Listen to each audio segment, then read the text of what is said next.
गावाखेड्यातला माणूस हा बँकेत अधिकारी बनू शकतो का? यायच्या आधी एकच ठरवलेलं की इथं जास्त गुंतायच नाही.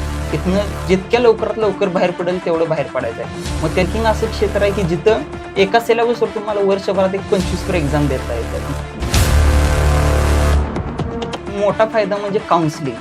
म्हणजे जिथं मोठ्यांचा सल्ला मिळतो तिथं कधी काही चुकीच घडू शकत नाही.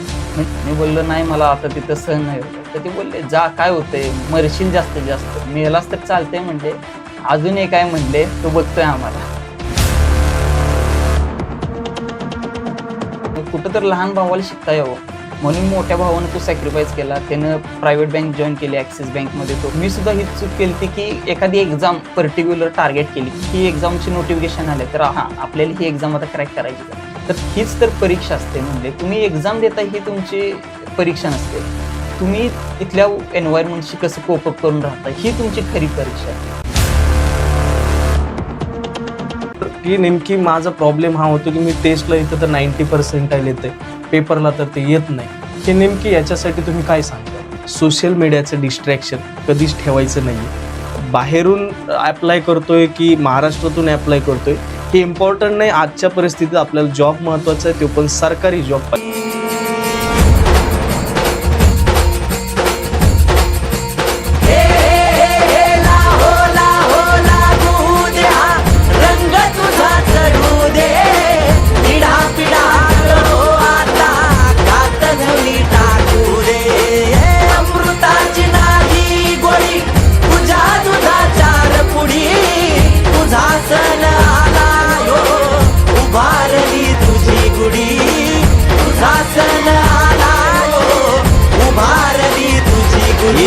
कशाची हो आता भीती, माऊली उभी पाठीशी जिता पुणे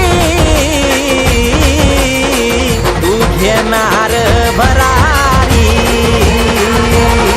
हा तू घेणार भरारी,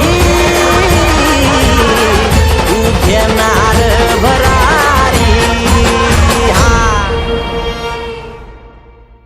नमस्कार विद्यार्थी मित्रांनो, आपल्या आज सक्सेस स्टोरी या एपिसोडमध्ये आज आपल्याबरोबर रोहन आहेत, ज्यांचं सिलेक्शन कर्नाटका ग्रामीण बँकमध्ये PO म्हणून झालेलं आहे. खूप इंटरेस्टिंग अशी ही स्टोरी असणार आहे, कारण भाऊ बहीण दोघंही एकाच वर्षामध्ये सिलेक्ट होऊन ते बाहेर पडताय. दुसरी महत्त्वाची गोष्ट की एकत्र कुटुंब पद्धत असल्यावर काय फायदा होतो, या सगळ्या गोष्टी आपण त्यांच्याकडून जाणून घेणार आहोत. तर या पॉडकास्टमध्ये आपलं खूप खूप स्वागत आहे रोहन. याच्या अगोदर तुम्ही फक्त थोडंसं तुमच्याविषयी माहिती आणि कुटुंबाविषयी थोडीशी माहिती द्या. नमस्कार, माझं नाव रोहन सतीश शिंदे. मी राहणारा तासगाव, तालुका तासगाव, जिल्हा सांगलीमधला रहिवासी आहे. माझं प्राथमिक शिक्षण हे नगर परिषदेच्या शाळेत झालं. त्याच्यानंतर माध्यमिक आणि उच्च माध्यमिक शिक्षण हे गावातल्याच एका शाळेत, आणि त्याच्यानंतर माझी डिग्री BCom मधून फर्ग्युसन कॉलेज पुणे येथून कंप्लीट झाली. त्याच्यानंतरच मी पुढचा करिअर ऑप्शन म्हणून बँकिंगची निवड केली आणि माझी सध्या निवड IBPS थ्रू घेण्यात येणाऱ्या RRB मध्ये कर्नाटका ग्रामीण बँकमध्ये PO म्हणून झालेले आहे, आणि त्याच RRB मध्ये राजस्थान ग्रामीण बँकमध्ये क्लर्क म्हणून सुद्धा झालेले. अच्छा, सर तुम्ही नगरपालिकेच्या शाळेतून उल्लेख केला. मला हे सांगा की नगरपालिकेतला शाळेतला मुलगा हा बँकेत लागू शकतो? हे बऱ्याच जणांना डाऊट्स याच्यामुळे येतात की बरेच जण म्हणतात की मी कॉन्व्हेंटच पाहिजे, इंग्लिश तिथं चांगली पाहिजे. की एक गावाखेड्यातला माणूस हा बँकेत अधिकारी बनू शकतो का? नक्कीच सर, आपण जर बँक सोडून जरी इतर क्षेत्र बघितलं तरी तुम्ही कोणत्या शाळेतून कोणत्या माध्यमातून शिकलाय कधीच म्हणजे त्या क्षेत्रात तुम्हाला मागं पडू देत नाही. तुमचे जे प्रयत्न असतात, तुमचा संघर्ष असेल, तोच तुम्हाला तिथपर्यंत घेत जातो. ओके. दुसरी महत्त्वाची गोष्ट थोडंसं कुटुंबाविषयी मी विचारतोय, कारण आपण ज्या प्रकारे खाली बसून तुम्ही मला सांगितलं की तुमचं कुटुंब हे एकत्र कुटुंब पद्धत आहे. तर तुमचे चुलत भाऊ असेल, तुम्ही असेल, तर ह्याच्यामध्ये तुम्हाला नेमकी फायदा काय होतो एकत्र कुटुंब सर, पद्धतीचा? एकत्र कुटुंब पद्धतीत सगळ्यात मोठा फायदा म्हणजे काउन्सिलिंग. म्हणजे जिथं मोठ्यांचा सल्ला मिळतो तिथं कधी काही चुकीच घडू शकत नाही.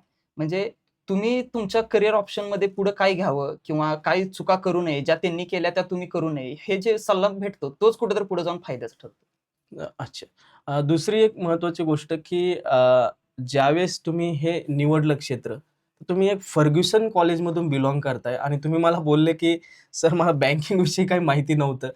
की फर्ग्युसन कॉलेजमध्ये शिकलेल्या विद्यार्थ्याला बँकिंग माहित नाही, हे थोडं आम्हाला पण डाऊट वाटतोय की खरंच असं असू शकतं का? सर जसं म्हणजे मला IBPS बद्दल जे समजलं ज्या प्रकारे ते जरा गोष्ट हास्यास्पदच आहे. म्हणजे आम्ही जरी मी फर्ग्युसनला शिकलो असलो, तरी आमचं कुटुंब हे म्हणजे गावाकडे शेती संबंधितच. तर एक दिवस शेतात काम करत असताना असंच आमचं वांग्याचा सीझन चालू होता.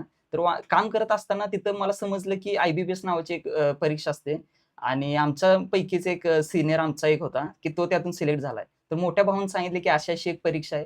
त्यात चांगला करियर ऑप्शन आहे. एक व्हाईट कॉलर जॉब मिळवण्याची चांगली संधी आहे. तर मग तू तिथं प्रयत्न करू शकतोस. मग तेव्हा मला समजली, की अशी एक परीक्षा सुद्धा असते, जिथं आपण ट्राय करू शकतो. कारण बरेच जण गावाकडचे MPSC, ग्रामसेवक, तलाठी असेल किंवा UPSC टाइप असेल, हे बऱ्याच जणांना माहिती, पण बँकिंग नाही माहिती. पुण्यात शिकून सुद्धा बऱ्यापैकी म्हणजे जिथं पुण्याला विद्येचं माहेरघर म्हटलं जातं. खरं तिथं सुद्धा जर करियर ऑप्शन म्हणून बघितलं, तर कोणी MBA करतंय, कोणी MPS करतंय, कोणी UPS करतंय. खरं बँकिंग सुद्धा एखादं चांगला करियर ऑप्शन असू शकतंय. हे पुण्यातल्या सुद्धा विद्यार्थ्यांना माहीत नाही. म्हणूनच छत्रपती संभाजीनगर बँकिंगचा कोर आहे, पुणे नाहीये. अच्छा. आणि दुसरी ही एक गोष्ट सांगा, की ज्यावेळेस पश्चिम महाराष्ट्र त्यातली त्यात सांगली, सातारा, कोल्हापूर हे एकदम सदन भाग समजला जातो महाराष्ट्रातला. ज्यावेळेस तिकडचा विद्यार्थी इथं येतो, कारण आम्ही तिकडं कॉलेज लाईफ जगली. परंतु तिकडचा विद्यार्थी ज्यावेळेस इथं येतो, त्यावेळेस त्यांचा मेन प्रश्न असतो खाण्याचा आणि राहण्याचा. आणि तुम्हालाही त्रास झालेला आहे, की बऱ्यापैकी तुमचंही फूड पॉइझनिंगचा त्रास तुम्हाला झालेला आहे. ते कशाप्रकारे हँडल केलं होतं? म्हणजे आम्ही ज्या भागातून येतो, तिथून हे जवळपास 400-500 किलोमीटर लांब आहे. जसं आपल्या गावागावातून पाणी बदलतं, तसं एवढ्या लांब आल्यानंतर साहजिक जेवण बदलणारच होतं. त्यामुळे इथलं फूड कल्चर अडॉप्ट करायला, किंबहुना इथलं वातावरण मी जेव्हा इथं आलो तेव्हा एकदम पीकचा उन्हाळा होता. मग तो उन्हाळा सहन करून, इथलं मेसचं जेवण सहन करून, मग इथं तग धरणं, इथं कोप अप करणं ते अवघड जात होतं. मला बऱ्याच वेळा इथं फूड पॉइझनिंग झालं. मी त्याच्यामुळे कितीतरी वेळा ही सिटी सोडायचा सुद्धा निर्णय घेतलेला. पण कुठं तर या गोष्टींवर मात करतच आपल्याला प्रवास चालू ठेवायला लागतो. त्याच्यानंतर तुम्ही गेल्यानंतर बरं मला वाटतंय 1.5 महिना होते. तुम्ही बॅचला पण नव्हते. चुलत्यांचं एक वाक्य होतं, "मेलास तर काय होतंय? आम्हाला एक जण आहे अजून." तर ही खूप इंटरेस्टिंग गोष्ट होती. म्हणजे मी फूड पॉइझनिंग झाल्यानंतर अक्षरशः इतक्या वाईट कंडिशनला होतो, की माझ्या इंटेस्टाईनला सूज आली मी बोललो, की "मी प्रिपरेशन करतो घरी राहून करतो. मी आता तिथं नाही राहू शकत." तर बोलले, की "जा तिथं काय होतंय बघू." मी बोललो, "नाही मला आता तिथं सहन नाही होत आहे." तर ते बोलले, "जा काय होतंय? मरशील जास्तीत जास्त. मेलास तर चालतंय" म्हणले. "अजून एक आहे" म्हणले, "तो बघतोय आम्हाला." अच्छा. पण त्याच्या अगोदर जे तुम्ही अजून एक आहे, जो बंधू आहे, त्यांचं सॅक्रिफाईस हे तुम्ही ज्यावेळेस आम्हाला सांगितलं, हे खूप मोठं आहे. एका भावासाठी एक भाऊ आपलं पूर्ण करियर सॅक्रिफाईस करतो किंवा पूर्ण लाईफ सॅक्रिफाईस करतोय. ह्याच्याबद्दल काय सांगणं? कारण ते स्वतःला गव्हर्नमेंट बँकेत आणू शकत होते. पण त्यांना चूज करावं लागलं तुमच्या शिक्षणामुळं, जे की प्रायव्हेट बँक, ॲक्सिस बँक. तर हे कसा प्रवास राहिला? माझा भाऊ सुद्धा एक ॲग्रीकोर्स आहे. म्हणजे BSc ॲग्री झाल्यानंतर त्याच्याकडे सुद्धा ऑप्शन होता, की एखाद्या बँकिंगची स्पर्धा परीक्षा द्यावी किंवा इतर MPSCची स्पर्धा परीक्षा द्यावी किंवा आणखी कोणतं तरी करियर ऑप्शन चूज करावं. खरं एका वेळी 2 मुलांना मी त्याच वेळी पुण्यात शिकत होतो. एकाच वेळी 2 मुलांना बाहेर शिकवण्यासारखी घरची परिस्थिती नसल्यामुळे कुठेतरी लहान भावाला शिकता यावं, म्हणून मोठ्या भावानं तो सॅक्रिफाईस केला. त्यानं प्रायव्हेट बँक जॉइन केली. ॲक्सिस बँकमध्ये तो काम करत होता. तर तिथं ॲक्सिस बँकमध्ये म्हणजे जे लोकं प्रायव्हेट बँकेमध्ये काम केलेत किंवा त्यांना थोडीफार माहिती आहे, त्यांना माहिती आहे की प्रायव्हेट बँक म्हणजे नरक यातना असतात. तर अक्षरशः त्यानं तिथं जीवाचं रान केलं माझ्यासाठी आणि खूप म्हणजे तिथं त्रास सहन केला. तर मध्यंतरी अशी परिस्थिती आली होती की त्याला त्या स्ट्रेसमुळं, तिथल्या कामाच्या वर्क लाईफ बॅलन्समुळं अक्षरशः त्याच्या शारीरिक सुद्धा त्याचं बरंच नुकसान झालं. तर त्याला ते काम होत नव्हतं. मी त्याला म्हटलं डिसेंबर महिन्यात की तो म्हणला की "मला आता नाही होत आहे." मी बोललो, "ठीक आहे, तू रिझाइन कर" बोललो, की "यावेळी होणारच आहे आपलं आणि यावेळी काही करून" म्हटलं "माझं होतच आहे सिलेक्शन." मग डिसेंबर महिन्यात त्याने रिझाइन केलं. त्याच्यानंतर 3 महिन्याचा नोटीस पिरियड असतोय आणि त्याच्या नोटीस पिरियड नंतर म्हणजे जॉब संपायच्या 15 दिवस आधीच माझा रिझल्ट आला आणि मी पी-ओ झालो. अरे वाह! दुसरी एक महत्त्वाची गोष्ट, की तुमच्या फॅमिलीत शिकण्याची खूप इच्छा. परंतु मेन प्रॉब्लेम झाला, की आपले जे तुमचे आई-वडील जसं तुम्ही सांगितलं, की हे नाही शिकू शकले, पण पुढच्या पिढीला आता तुमच्या एका वर्षात तर 2 बँकर्स तर घडलेत. पुढच्या वर्षी दोघं जण जे राहिले ते पण दिसतील बँकेत. पण जर आपण नाही शिकलो, पण आपले मुलं चांगले शिकले पाहिजेत, ही जी तळमळ असेल, ही कशातून निर्माण झाली होती नेमकी? आमच्या घरात बघायचं झालं तर आम्ही जसं बघतोय आमचे आजोबा असतील, आमचे वडील असतील, आमचे चुलते असतील, हे सगळेच म्हणजे हरहुन्नरी माणसं होती. म्हणजे प्रत्येक कला त्यांच्या अंगात होती. चित्रकला असेल, लेखन असेल, इतर शालेय असेल. तर कुठेतरी त्यांच्या परिस्थितीमुळे त्यांना वेळोवेळी त्या गोष्टींना बाजूला ठेवून म्हणजे मूलभूत जबाबदाऱ्यांना त्यांना ते प्राधान्य द्यावं लागलं. त्यामुळे त्यांना ज्या गोष्टी करता आल्या नाहीत, त्यांना जे करियर निवडता आलं नाही, त्यांनी ते आमच्या बाबतीत होऊन दिलं नाही. आम्हाला ते फक्त एकच गोष्ट सांगायची, की जे आम्ही केलं ते तुम्ही करू नका. तुम्ही तुमच्या आयुष्यात काही निर्णय घ्या. फक्त ज्या परिस्थितीत आम्ही त्याच्यापेक्षा चांगल्या परिस्थितीत तुम्ही या. अच्छा. आणि त्याच्यामध्ये लेखनाचा एक उल्लेख केला तुम्ही. मला हे सांगा, की तुमचे वडील त्या काळामध्ये आणि आजही खूप फेमस आहेत लेखनमध्ये, की मी बरेचसे किस्से तुम्ही सांगितले. मला ते किस्से तर मी नाही सांगू शकत. परंतु मला हे सांगा, की एवढं लेखन त्यांचं चांगलं आहे, तर याच्यातून नेमकी कोणते गुण तुम्ही घेतले तुमच्या वडिलांकडून? म्हणजे सुरुवातीपासूनच वडिलांचं लेखन आणि हस्ताक्षर दोन्ही खूप म्हणजे चांगलं त्यांचं आहे. खूप चांगलं होतं. तर मी कधी त्यांच्या लेखनापेक्षा जास्त म्हणजे ते एका लेखकाची विचार करण्याची पद्धतच वेगळी असते. म्हणजे "जे न देखे कवी ते देखे" सॉरी माफ करा. "जे न देखे रवी ते देखे कवी" असं म्हणतात. तर त्याप्रमाणे एका लेखकाची जी बुद्धी असते, तीच कुठेतरी मला आतापर्यंत म्हणजे एखादी स्पर्धा असेल, कोणती निबंध स्पर्धा असेल किंवा कुठलाही माझा जो लेखी पेपर असेल, तिथं मला माझे एक्स्ट्राचे जे मी एफर्ट्स देऊ शकतोय, ते मला त्यात तिथं देता आलं. ते ज्ञान असल्यामुळे थोडंफार. ओके. त्याच्यानंतर तुम्ही पहिली स्टार्टिंग तुमच्या भाऊ-बहिणींनी इथे केली. त्याच्यानंतर तुमचे चुलत भाऊ यात आलेत आता. मला सांगा ज्यावेळेस तुम्ही हा दोघांनी निर्णय घेतला, तर बऱ्याच वेळेस आम्ही पाहत होतो बॅचमध्ये, तर तुम्ही दोघं एकाच बेंचवर बसताय. त्याच्यानंतर तुम्ही कुठेही जरी दिसले आम्हाला, त्यातल्या त्यात नॉन-व्हेज शौकीन तुम्ही आम्हाला बऱ्याच वेळेस बिर्याणी खाताना पण दिसलेत. तर मला हे सांगा, की नेमकी अभ्यास कसा केला तुम्ही दोघांनी मिळून? म्हणजे जेव्हा आम्ही आलतो, तेव्हा मी डिग्री संपवून जस्ट आलतो आणि माझी बहीण ती एम-एस-सी तिच्या सॉरी एम-एच्या फर्स्ट इयरला होती. तर आम्ही दोघं सोबत आलतो. फक्त यायच्या आधी एकच ठरवलेलं, की इथं जास्त गुंतायचं नाही. इथनं जितक्या लवकरात लवकर बाहेर पडेल तेवढं बाहेर पडायचं आहे. मग त्याच्यासाठी एकच गोष्ट मॅटर करत होती, की डेडिकेशन. मग त्यामुळे आम्ही कधी कुठल्या जास्त फ्रेंड सर्कलमध्ये अडकलो नाही, कुठल्या इतर गोष्टीत अडकलो नाही. आम्ही आणि आमचं काम एवढं एकच गोष्ट आमच्या ध्यानात होती. त्यामुळे ती सुद्धा आता सेंट्रल बँकेत क्रेडिट ऑफिसर म्हणून सिलेक्ट झाली. आणि आता मी सुद्धा पी-ओ झालो. अच्छा. त्याच्यानंतर मला हे सांगा, की तुम्ही आता क्रेडिट ऑफिसर त्या झाल्यात. त्याच्यानंतर आता ते मला असं वाटतं त्यांची ट्रेनिंग पण संपली वाटते. त्याच्यानंतर तुम्ही पण सिलेक्ट झाले. परंतु ज्यावेळेस तुम्ही हे सगळ्या गोष्टी करत होते, नेमकी तुमचा प्लॅनिंग कसा असायचा दिवसभराचा? कारण बॅच आणि हे दोन्ही बॅलन्स करणं सगळ्यांना जमत नाही आणि तुम्ही बॅच संपल्याबरोबर तुम्ही दोघांनी पोस्ट काढल्यात. सगळ्यात पहिला तर बॅच चालू असताना म्हणजे बॅचमधील सगळा होमवर्क, सगळ्या कन्सेप्ट्स ह्या क्लिअर असणं म्हणजे सगळ्यांचंच की बॅच चालू असतानाच तुम्हाला सगळं समजेल असं कधी होत नाही. माझं सुद्धा झालं नव्हतं. तर त्यामुळे सगळ्यात पहिला कोणतीही एक्झाम टार्गेट करू नका. मी सुद्धा हीच चूक केली की एखादी एक्झाम पर्टिक्युलर टार्गेट केली, की ही एक्झामची नोटिफिकेशन आले तर हां, आपल्याला ही एक्झाम आता क्रॅक करायचीच आहे. तर तसं न करता सिलेबस टार्गेट करा. म्हणजे बँकिंग असं क्षेत्र आहे की जिथं एका सिलेबसवर तुम्हाला वर्षभरात एक 25 एक्झाम देता येतात. म्हणजे असं कुठल्या क्षेत्रात तुम्हाला होणार नाही. त्यामुळे सिलेबस टार्गेट करा. जर सिलेबस कंप्लीट असेल, तर मग ती एस-बी-आय पी-ओ असो किंवा ती मग आर-आर-बी क्लर्क असो किंवा ती इन्शुरन्स असेल किंवा कोणती रेग्युलेटरी असेल, प्रत्येक एक्झाम तुमचीच आहे. प्रत्येक एक्झाम क्रॅक करू शकता सिलेबस टार्गेट हो सर. केल्यानंतर. दुसरं मला हे सांगा, की आता तुम्ही कर्नाटका ग्रामीण बँकमध्ये जाताय. तर बऱ्याच मुलांचा हा प्रश्न असतो, जसं की मागच्या पॉडकास्टला पण मला विचारलं, ते पण के-जी-बीमध्येच आहेत. तर त्याच्यामध्ये मुलांचा हा प्रश्न होता, जे नवीन मुलं असतात. तर ह्यांचा म्हणतात हे, की महाराष्ट्रातला हा मुलगा आणि कर्नाटकमध्ये अप्लाय करतोय. मग ह्याला लँग्वेजची भीती नाही वाटत का? किंवा दुसऱ्या राज्यात हे जात आहे, यांना काही असं फिअर नाही वाटत का? तर तुम्हाला नेमकी तिकडं फॉर्म भरायचे नेमकी कारण काय होतं? सगळ्यात पहिली गोष्ट तर एखादी चांगली सरकारी नोकरी, एखादा व्हाईट कॉलर जॉब मिळवणं हे एखाद्या पोस्टिंगच्या लोकेशनपेक्षा जास्त महत्त्वाचं आहे असं मला वाटतं. मग त्यातच एखादी लँग्वेज शिकणं जास्त अवघड आहे मला असं वाटत नाही. म्हणजे तुमचं सिलेक्शन झाल्यानंतर एखादा क्लासेस लावून किंवा असं फार तर 2 महिन्यात तुम्हाला ती लँग्वेज शिकता येते. याच्यापेक्षा म्हणजे जास्त जर पॉझिटिव्ह घ्यायचं झालं तर एखादं नवीन कल्चर तुम्ही शिकू शकताय. असं सुद्धा त्याला पॉझिटिव्ह घेतलं तर कुठेतरी या गोष्टींना डील करताना सोपं जातं. अच्छा, म्हणजे तुम्ही फॉर्म कुठेही भरा, त्याचा काही इश्यू नाहीये. तुम्ही लाईफटाईम तिथं राहणार नाहीये. तुम्ही ट्रान्सफर होऊन किंवा पेपर देऊन पण इकडे येऊ शकतात. ही गोष्ट सगळ्यात महत्त्वाची, का जिथं-जिथं आपल्याला चान्स भेटेल तिथं आपण ॲप्लाय केलं पाहिजे. केलं पाहिजे. एखादी नवीन भाषा शिकतोय आपण, एखादी नवीन स्किल, नवीन लोकांशी इंटरॅक्ट करता येतं. ही गोष्ट कुठेतरी आपण लक्षात ठेवली पाहिजे. कम्फर्ट सोडल्याशिवाय आपल्याला कुठे यश यश मिळत नाही. मिळत नाही. दुसरी महत्त्वाची गोष्ट ही मला सांगा, तयारी दरम्यान असा कुठलातरी टप्पा आला असेल, की जो प्रत्येकाच्या ॲस्पायरंटच्या लाईफमध्ये येतो, की एक दिवस असं वाटतं, की नको यार, हे सगळं बस करा यार, आपल्याच्याने आता नाही होणार. असं कधी वाटलं का तुम्हाला? असं वाटलेलं जेव्हा रिपीटेड अटेम्प्ट्स देत होतो, कुठं तर फॅमिली प्रेशर होतं, कुठं तर सगळ्यांनाच फायनान्शियल प्रेशर असतात किंवा इतर प्रेशर असतात. तर ती फेज येणार, प्रत्येकाच्या आयुष्यात येते. खरं तिथं क्विट न करता म्हणजे मला आठवतंय, की मला जेव्हा फूड पॉइझनिंग झालं तेव्हा मी एका दवाखान्यात गेलतो आणि तिथं मी डॉक्टरना सांगितलं, की मी असा-असा ॲस्पिरंट आहे. मी इथला रहिवासी आहे. मला इथं काही राहता येत नाही सध्या. मला इथल्या जेवणाशी कोपं पडत नाही. तेव्हा मला त्यांनी सांगितलेलं, की हीच तर परीक्षा असते म्हणले. तुम्ही एक्झाम देता ही तुमची परीक्षा नसते. तुम्ही इथल्या एन्व्हायर्नमेंटशी कसं कोप अप करून राहता, ही तुमची खरी परीक्षा आहे. मी कुठं तर मला ते फील झालं. त्यामुळे मला वाटलं की काय तर यातनं आपण पॉझिटिव्ह घेतलं पाहिजे. मी इथं राहिलो त्यामुळेच मी आज सक्सेसफुल झालो. संभाजीनगरमध्ये राहिलं तर सक्सेस होतात 100% 100%. मला सुद्धा इथल्या फॅकल्टीने सांगितलेलं की तू इथं राहा. तुझ्यात एक कॅलिबर आहे ते मला दिसतंय. तू इथं राहिलास तर तुझं 100% काहीतरी चांगलं होणार.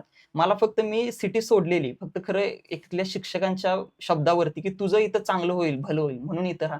इथं राहिलो खरोखर मला त्याचा फायदा झाला. अच्छा. त्याच्यानंतर आर-आर-बी पी-ओ किंवा कुठलीही बँकिंग एक्झाम काढण्यासाठी तुम्ही एक प्रॅक्टिकल बेसिसवर म्हणजे जे ग्राउंड रिॲलिटी त्याच्याबद्दल काय टिप्स देताल तुम्ही? सगळ्यात प्रथम जर ॲड आली तर लोकं सगळ्यात पहिला नंबर ऑफ वेकन्सीजकडे बघतात, जे की साहजिक आहे. खरं आपली तयारी कुठेतरी एक पाऊल पुढे पाहिजे. आपल्याला वेकन्सीज किती पण येतात, खरं आपल्याला जागा फक्त एकच पाहिजे. त्या दृष्टीने आपला अभ्यास पाहिजे. इतर लोकं सगळे करतात त्यात कॉमन. म्हणजे दरवेळी जसं माझी माहिती आहे त्याप्रमाणे 1:10 चा रेशो असतो. तर त्या 10 लोकांमध्ये आपल्याला एकट्याला वेगळं पडायचं असेल तर काहीतरी वेगळं केलं पाहिजे. त्यासाठी स्ट्रॅटेजी रिवाईज केली पाहिजे, काउन्सिलिंग घेतलं पाहिजे, मेंटरशिप घेतली पाहिजे. या गोष्टींचा खरोखर फायदा होतो. अच्छा. दुसरी महत्त्वाची गोष्ट सोशल मीडिया. आत्ताचं जनरेशन खूप जास्त सोशल मीडियामध्ये गुंतलेलं आहे. पण त्या सोशल मीडियाचा चांगला पण उपयोग तुम्ही करू शकतात. तर हे कसा केला तुम्ही किंवा सोशल मीडियाचा उपयोग करत नव्हतात का? मी इथं आलेल्या जेव्हा मला आठवतंय, की आकाश सरांचं एक सेशन होतं, म्हणजे सुरुवातीचे गाईडन्स सेशन. त्यातच सांगितलेलं, की सरांनी की एका टाईमाला म्हणजे never ride 2 horses at a time आणि स्क्रीन टाईम कमी ठेवा. मग तिथूनच मी आल्या माझं पहिला तर जे काही सोशल मीडिया असेल ते बंद केलं. मग जो काही होल अँड सोल असेल ते जे WhatsApp आपण वापरतो ते ठीक आहे. पण Instagram असेल, Facebook असेल, Snapchat तर ह्या गोष्टी कुठेतरी लांब राहिल्या पाहिजेत. किंवा एखादी गेम वगैरे खेळत असाल, तर या गोष्टी कुठेतरी लांब ठेवल्या पाहिजेत. स्क्रीन टाईम मिनिमाइज करता आला पाहिजे. जेवढा प्रोडक्टिव्ह तुम्ही वेळ घालवाल, तेवढं जास्त तुमच्यासाठी चांगलं. ओके. आणि दुसरं मला थोडं अभ्यासाविषयी बोलायचंय. दिवसभराचं तुमचं टाईम टेबल कसं असायचं? कारण बऱ्याच जणांना टाईम टेबलच बनवता येत नाही. ते कोणाकडून कोणाचं तरी ऐकतात, ते तसं टाईम टेबल बनवतात. पण हे स्वतःचे स्वतःला बनवता आलं पाहिजे. तर हे तुम्ही कसं मॅनेज केलतं टाईम टेबल? मला वाटतंय, की कोणाचं तरी ऐकून टाईम टेबल करण्यापेक्षा, जो सकाळचा वेळ असतो, ज्याला आपण एक प्रोडक्टिव्ह वेळ म्हणतो, तेव्हा जो सब्जेक्ट आपला वीक आहे, त्याच्यावरती जास्त लक्ष दिलं पाहिजे. दुपारी जरा जेवल्यानंतर झोप वगैरे येते, तेव्हा इंटरेस्टिंग सब्जेक्ट जे असतात रिझनिंग सारखे, जिथं पझल वगैरे म्हणजे चॅलेंजिंग टास्क वाटतो जरा, तिथं वेळ निघून जातो, तर तेव्हा रिझनिंग करा. जरा संध्याकाळच्या वेळेत जरा जिथं बोर वाटतं, तेव्हा जीए करा. मग इंग्लिशचा सेशन सुद्धा सकाळी घेत जा. म्हणजे जे तुम्हाला टफ वाटतंय ते सकाळी करा. आणि जे तुम्हाला वाटतंय, की बाबांनो आता म्हणजे झोप येऊ शकते, तेव्हा तुमच्या इंटरेस्टचा विषय करून घ्या. अच्छा. दुसरी गोष्ट कॉलेज लाईफ नुकतीच संपलेली असते. ते कधी असं वाटत नाही का यार आपण कॉलेज लाईफच्या नंतर ते जे जीवन असतं ते एन्जॉय नाही करत आहे. कारण आता अशी जनरेशन आहे, की या जनरेशनला ती लाईफ सोडू नाही वाटत आहे. तर तुम्हाला कधी वाटलं नाही का असं, की यार तेच फोन, तेच कॉल्स या सगळ्या गोष्टी? खरंच सांगायचं झालं तर मी पुण्यात असताना सुद्धा फार मित्र-मैत्रीण बनवले असं कधीच झालं नाही. म्हणजे आपण आणि आपल्या कामाची थोडीफार लोकं. म्हणजे पुण्यात किती डिस्ट्रॅक्शन आहे हे सांगायची काही जास्त गरज आहे असं मला वाटत नाही. त्यामुळं आपला लिमिटेड ग्रुप आणि त्याच्यानंतर सुद्धा कसं असतंय, की एका पर्टिक्युलर वेळेनंतर तिथून जेव्हा तुम्ही निघून जाताय, तेव्हा फार थोडे मोजके लोक तुमच्या सोबत राहत असतात किंवा थोडेच लोकं टचमध्ये असतात. तर या गोष्टी प्रोसेस आहे. म्हणजे ही प्रोसेस आहे. तुम्ही जिथून म्हणजे उद्या कुठं तुम्ही सिलेक्ट झाले, तिथं ट्रान्सफर भेटलं, तिथून कुठेतरी झालं, तर थोडीच लोकं तुमच्या टचमध्ये राहत असतात. हीच प्रोसेस आहे. त्यामुळे त्या गोष्टींना जास्त धरून राहण्यात काही अर्थ नाही असं मला वाटतं. अच्छा. दुसरं असं की आता तुमचं आर-बी-आयला सिलेक्शन आहे. आर-बी-आय मेन्सला आहे. तर आता तुम्ही तर आत्ताच बोलले की सिलेबसला टार्गेट तुम्ही केलं पाहिजे. तर तुमच्या सगळ्या एक्झाम्सने. परंतु आर-बी-आयचं जे मेरिट पाहिलं, तर हे अबोव्ह 80च असते बऱ्यापैकी असिस्टंट लेव्हलचं. तर हे मेरिट काढणं बऱ्याच जणांचा प्रॉब्लेम आहे. त्यातल्या इंग्लिशचा प्रॉब्लेम आहे, की कॉम्बो जास्त होतोय, परंतु इंग्लिशमध्ये प्रॉब्लेम आहे. तर हे कसं केलं पाहिजे? बऱ्याच वेळा जर विद्यार्थ्यांचं सिलेक्शन राहून जातंय, तर ते कॉम्बो चांगला करतात. ते तर एव्हरेज मुलं सगळेच करतात. मग तुम्हाला त्यात कुठेतरी पुढे जायचं असेल तर इंग्लिश मॅटर करते. मग इंग्लिशमधले जे बेसिक ग्रामरचे कन्सेप्ट्स असतील किंवा कुठेतरी रीडिंग कॉम्प्रिहेन्शन असतंय, व्होकॅब्स असतील, तर या गोष्टींवर जरा लक्ष दिलं पाहिजे. जर तुम्हाला अजून याच्यारित्या म्हणजे एंटरटेनमेंट करून पण तुम्हाला अजून थोडंसं शिकायचं असेल, तर कोणतं वेब सीरीज बघा, कोणतं तरी मूव्ही बघा. खरं इंग्लिशमधून बघा. म्हणजे जिथून तुम्हाला तुमचा टाईमपास होईल. खरं तुम्हाला नवीन व्होकॅब सुद्धा कळतील. अजून काहीतरी माहिती मिळेल. तर अशा गोष्टी तुम्ही करू शकता. अच्छा. त्याच्यानंतर तुम्ही रिझनिंग विषयी मला बोलले होते. थोडंसं रिझनिंग तुमचं प्रॉब्लेमॅटिक आहे. परंतु मी हे उलटं पाहतो. ज्यावेळेस विद्यार्थ्यांना आम्ही भेटतो ना, तर त्यांचं मेन असतंय दोन्ही कॉम्बो. पण तुमचा मेन प्रॉब्लेम आहे रिझनिंग. असं कसं नेमकी? माझा कॉम्बो कायम क्वांट आणि इंग्लिश होता. माझं रिझनिंग इतकं वीक होतं. मी कधी टेस्ट दिली तर मला आठवतंय, की मी क्वांटला 98 पर्सेंटाइल आणलंय. इंग्लिशला सुद्धा 97-98 पर्सेंटाइल आणलंय. खरं सेम टेस्टमध्ये मी रिझनिंगसाठी वगैरे 30% इंग्लिश आणि क्वांटमध्ये इतका चांगला पर्सेंटाईल येऊन सुद्धा रिझनिंगमध्ये मी कायम स्कोर खाली होतो. प्रत्येक वेळी माझं एखादी प्री गेली किंवा एखादी मेन्स गेली तर ती फक्त रिझनिंगमध्ये जायची. कुठेतरी मी त्यात कमी पडलो हे मला माहिती आहे. खरं तुमचा जो सब्जेक्ट वीक असेल तर त्याच्यावरती लक्ष द्या, त्याच्यावरती फोकस करून आणखी तुमची स्ट्रॅटेजी रिवाईज करा. ओके. त्याच्यानंतर मेन आहे GA, की हा पण तुम्हाला महत्वाचा आहे आणि त्यातल्या कॉम्प्युटर ज्याच्याकडे दुर्लक्ष होतं. एक मायनर सब्जेक्ट समजला जातो. तर हे दोन्ही कसं मॅनेज केलं पाहिजे? कॉम्प्युटर बद्दल बोलायचं झालं तर कॉम्प्युटरला बरेच विद्यार्थी घाबरतात कारण की बऱ्यापैकी आतापर्यंत मुलांचा आणि कॉम्प्युटरचा डायरेक्ट कधी संबंध आलेला नसतो. त्यामुळे त्यांना वाटतं की कॉम्प्युटर सब्जेक्ट कुठेतरी अवघड आहे. खरं तसं बघायला तर आपल्या एक्झाममध्ये हा सब्जेक्ट फक्त थेरॉटिकल आहे. आपल्याला काही प्रॅक्टिकल नॉलेजची त्यात गरज असली पाहिजे असं मला वाटत नाही. त्यामुळे मार्केटमध्ये बरेच क्लासेस अवेलेबल आहेत. थोडंसं आपण रट्टा मारला तर ते सब्जेक्ट होऊ शकतं चांगलं. खरं त्याला निग्लेक्ट अजिबात नाही केलं पाहिजे. ओके. त्याच्यानंतर मला हे 2-3 प्रश्न शेवटचे. 3 वर्षाचा रोहन, त्याला आजचा रोहन जर त्याला भेटला, तर तुम्ही त्याला काय सल्ला देता? 3 वर्षापूर्वी म्हणजे जवळपास जर कोरोनाच्या टाईममध्ये बघितलं, तर तेव्हा मला एक वाईट सवय होती, की मी बरीच मोबाईल गेम्स खेळायचो, PUBG खेळायचो, Instagram खेळायचो. मग तेव्हा माझा बऱ्यापैकी वेळ म्हणजे दिवसातले एक 9-10 तास जर मोबाईलवरती फुकट वाया जायचे.